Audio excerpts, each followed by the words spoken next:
Hey, it's Alan, and I just wanted to let you know that you can now listen to the ongoing history of new music early and ad-free on Amazon Music, included with Prime. Welcome to Who Wants to Be a Know-It-All, the game where we see just what kind of trivia geek you are. Ready, contestants? Yeah! All right, let's play. Which contains more caffeine, a standard cup of coffee from Tim Hortons or an espresso? John. An espresso. Wrong! A cup of drip-brewed coffee contains 115 milligrams of caffeine, while an espresso contains just 80 milligrams. Huh. I did not know that. Next question. What percentage of the world's population has seen at least one James Bond movie? Alice? 1/10? Wrong! At least 1/2 of everyone on the planet has seen at least one James Bond movie. No wonder they keep making them, huh? Here's our final question. You're a thick bunch, so I don't expect you'll get it, but here we go anyway. Name this spacey female songwriter who had an experimental space satellite named after her. Oh, come on, not even a guess. Spacey singer, female, really out there, named after a tree? You really aren't a very bright lot, are you? Stop tape! Okay, before we go any further, you people need some remedial study. Listen to this and see if you can learn something. I'll be in my dressing room, counting my money. This is the Ongoing History of New Music podcast with Alan Cross. I gotta find sign what you're doing about when was here. The fuel which is burning gets a little toasty. Tori Amos. And yeah, she does have a space satellite named after her.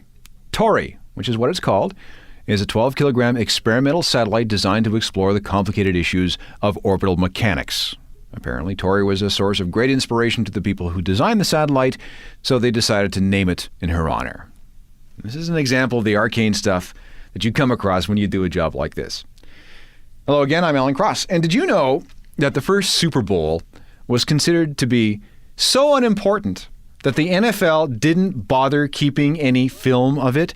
This is why you never, ever see any highlights from Super Bowl I, because none exist. Did you know that the name Mercedes in Mercedes-Benz was a real person?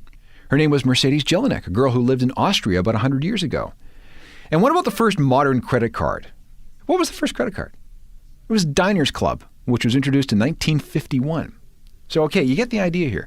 The rest of this hour is going to be just like this, except that we're going to deal exclusively with music. Now, try this. Why do people refer to any live music event as a gig? I mean, what the hell's a gig? Well, some dictionaries say that the word is derived from the word engagement. But linguists, people who study language for a living, say that the word originated in the late 19th and early 20th century when musicians used to travel from town to town by horse and cart. Back then, this cart was called a gig. And when the band reached the next town, they would use the gig as their stage. Therefore, going to a gig or playing a gig meant going out into the town square to either play or see a bunch of traveling musicians play from the back of their horse-drawn cart.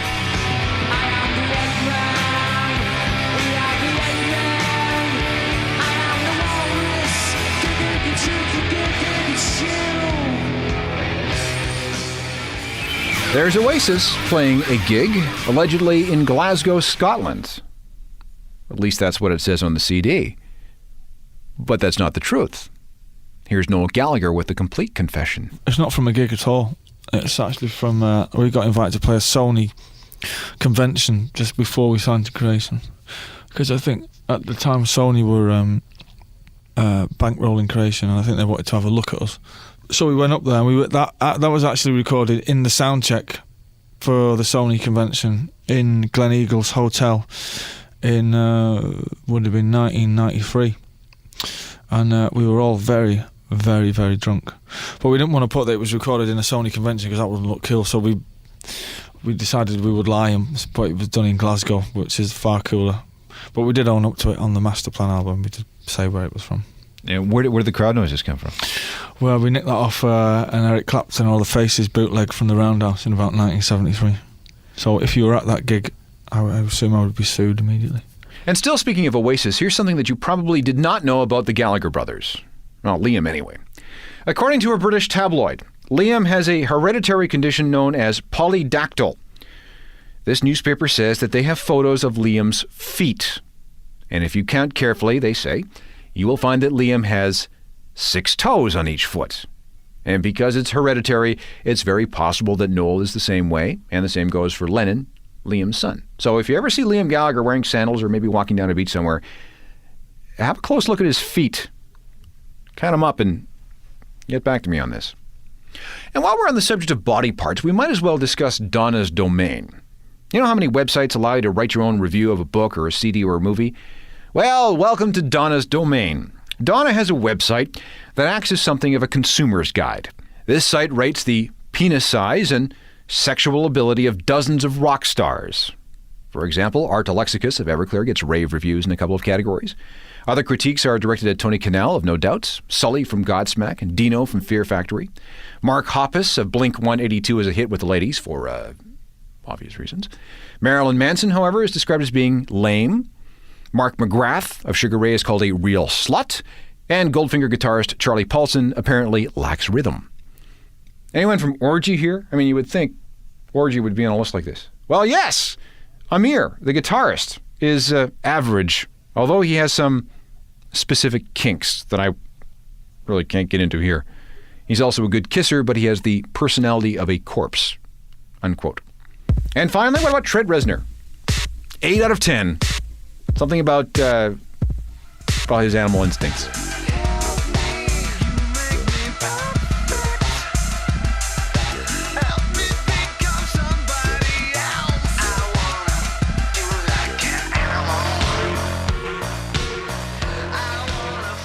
By the way, if you would like to look through Donna's Domain, please do so on your own time. Please don't do it at work, and please don't do it with mom and dad in the room. The address is metal-sludge.com, and just scroll down until you find Donna's Domain. Let's talk about punk rock for a moment. Most music historians, including me, will happily give you a long, rambling account of how punk's deepest roots can be found in the late 50s and early 1960s. Then, in the late 60s and early 70s, people like Iggy Pop helped set the stage for this big explosion in the middle 70s. The word itself, punk, came from a variety of sources, including a New York fanzine dedicated to this new music. But not according to a series of government conspiracy theorists.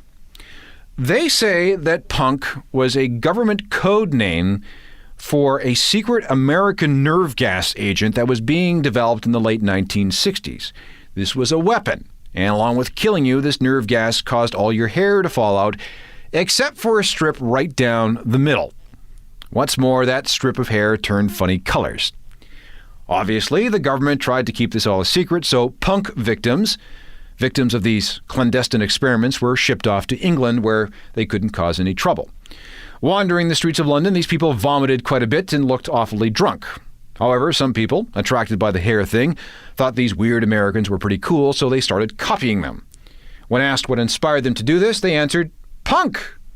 And eventually, a new musical movement was born. I swear to God I didn't make this up. There are people out there who actually believe this theory.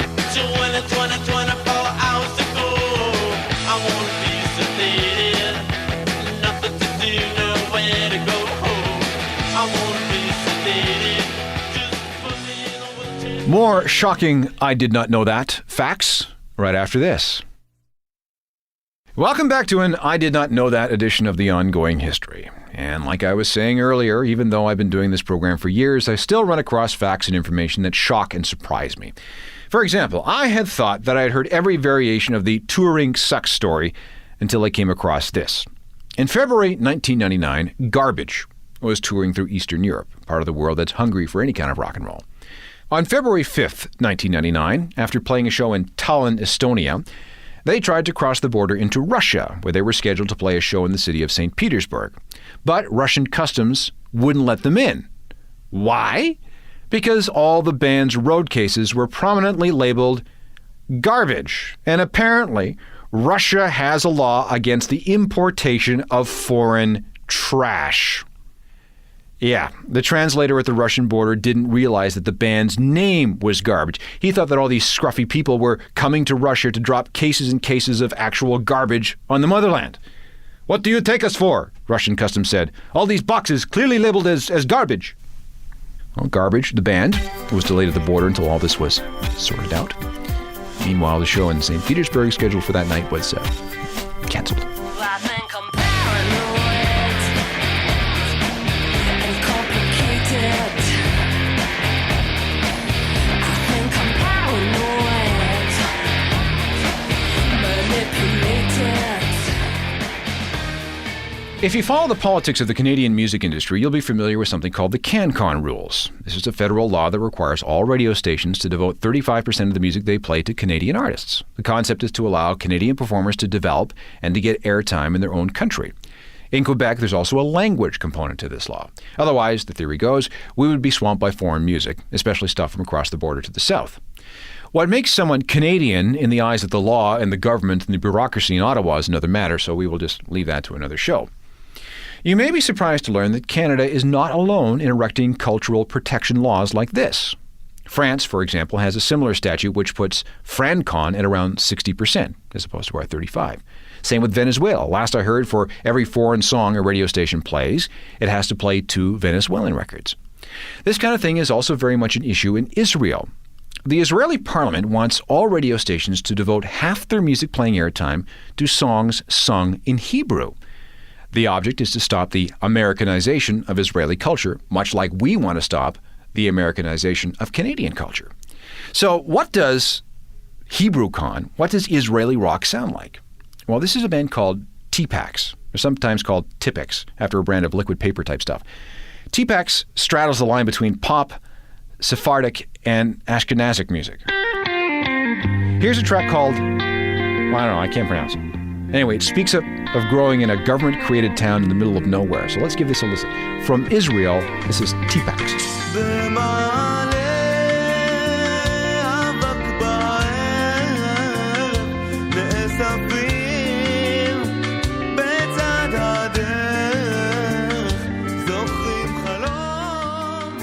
T-Pax, an Israeli band, allowed airplay in Israel under that country's HebrewCon music regulations. Over the past couple of years, Moby has set some kind of record for allowing his music for commercial endorsements. Every single song on the Play album, and there are 17 tracks in the CD, have been licensed for use in everything from TV shows and movie soundtracks to TV commercials. This, not surprisingly, has made Moby the target of a multitude of critics who call him a gigantic sellout, someone who has prostituted his art for money. They claim that Moby has never seen a commercial endorsement opportunity that he didn't like. Cars, liqueur, he's allowed his music to shill for everything. Everything? Well, not quite. Moby eventually discovered a product that he wouldn't endorse. Knorr is a food manufacturer. They wanted to use a song called Find My Baby from Play for a commercial for their new Béarnaise sauce. But Moby said no. Why? Because Moby is a strict vegetarian. He knows that Béarnaise sauce is often used on steak. And in Moby's world, steak is a no-no. They wanted to use Find My Baby while this naked guy poured Béarnaise sauce onto some meat surrounded by naked women, Moby says. I couldn't let them use my music because it would have compromised my veganism. But it was a real shame because I thought it was such a cool idea.